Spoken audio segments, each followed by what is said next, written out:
December 23rd, and here we are, and here I am holding this corn dog. Normally, these things are for state fairs and for exhibitions of 4-H type of things. Like you'd have a pig in a fucking farm in a chattel of pigs, and you'd have a corn dog stand and an amusement park ride. But here I am, middle of December. It's not really, I wouldn't call this cold. I am in the state of Florida. It's to me, this is great weather. It's about 45 or maybe 50 degrees. People here are chilled to the bone. I just find it conveniently brisk, but it is long pants weather, and I do have a jacket on. And you're saying, well, gee whiz, Mike, why are you holding this corn dog? Well, I happen to be in the epicenter of the universe right now, probably where you are too, in your hometown, a local neighborhood Walmart, where people are getting their last minute gifts for all the people that they forgot to buy a gift for because they don't really care about them that much, or all the people that they found out bought them a gift, or the gift giving was out of sync. The other person bought them too much that they weren't expecting, and now they have to run out and go get something, or some important food item, perhaps a gallon of milk. Every asshole needs a gallon of milk at Christmas. And here I am with the fucking corn dog. Now you might be wondering, well, gee whiz, Mike, how did you prepare this corn dog for yourself? Well, some of you probably don't know this, but Walmart actually has a pretty nice little hot section there of food items. Grab and go, as they say, for all the hustling, bustling types out there. These they're not the best food. I've already partaken in the chicken egg roll. I had two, to be honest with you. And then I kind of left the area. I thought about having the third chicken egg roll, but then this woman walked in and a lot of people will touch the items. That's one thing about the grab and go. You have to kind of be aware that a lot of people are going to touch the food items, look at them, pick them up, fondle the food, and put them back. And you have to trust the process that these wrappers will keep their nasty little paws, their goddamn grubby little fucking fingers off your food. And I think that's been accomplished. Now, there's another thing, folks. Germs are actually kind of good for us. Like, people worry about cooties and germs and infestations.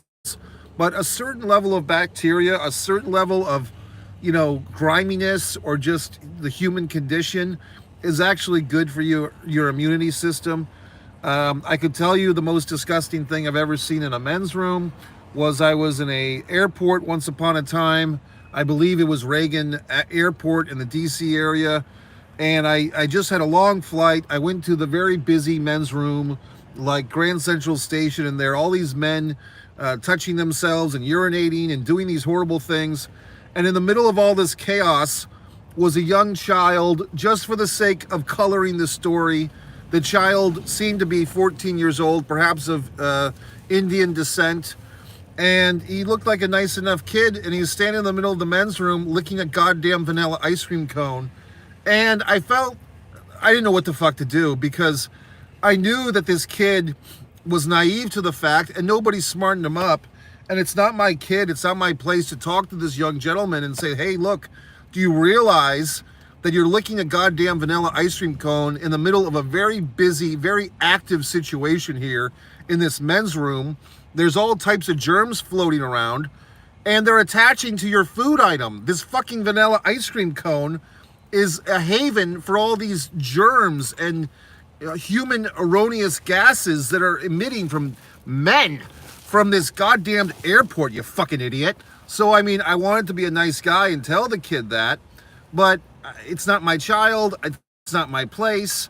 And, in this ever-changing world, you can't be nice to strangers and tell them things to help their lives, because then suddenly you're the goddamn asshole that's trying to talk to a kid in a men's room. So I just let the little piece of shit eat his goddamn vanilla ice cream cone without my advice. So I hope the kid's still alive. This was about 10 years ago, so hopefully he's 24 and he's running some goddamn MasterCard company or whatever the fuck he's doing, and he's not dead from the infestation. So happy goddamn holidays, everybody. I will be on the Monty and the Pharaoh, whatever the fuck, the Monty and the Pharaoh YouTube channel tonight. 7 p.m. Eastern Standard Time, discussing my wonderful book, Fight or Play Basketball. It is wonderful. I did write it. I did narrate it, okay? I did have a wonderful helper, a person help me with the female voices, because I didn't want to do female voices in a goddamn audiobook. So I enlisted a very nice actress. I enlisted my good buddy, Tim, as the recording engineer. Professionally sounding audiobook, Fight or Play Basketball. You can get it now for all your last minute holiday things. You can buy it, okay? It's on Amazon, Audible, all these wonderful things. Buy a gift for a friend. And you might be saying, well, gee whiz, Mike, I don't want to buy your goddamn book. Well, you can go to Hoopla, you cheap fuck, and listen to it for free. Fight or Play Basketball by Mike Messier, me. You can listen to my wonderful book for free. And you can say, wow, Mike sounds such like a nice guy in this goddamn audiobook. Why is he always swearing at us? Well, I just put a lot of goddamn time into YouTube, and it didn't really pay off for me. I got paid once by this fucking YouTube, and then they canceled two of my channels. So I will be leaving. I won't be doing YouTube for much longer, folks, in case you give a flying fuck. All 195 of you. I will not be on YouTube much longer. But I am finishing strong.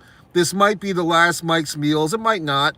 But I did have a request. The host of the Benny Scala podcast, the Playa podcast tonight on Monty the Pharaoh, he suggested that I do more Mike's Meals, but I might do them on another platform. So what about this hot dog, Mike? What about this corn dog? It's a fucking dog with a goddamn roll of corn around it. You know what? I'm going to go on a hunger strike. To fuck YouTube and everything. I'm not going to eat this corn dog. But that's it. Mike Messier, thanks for watching.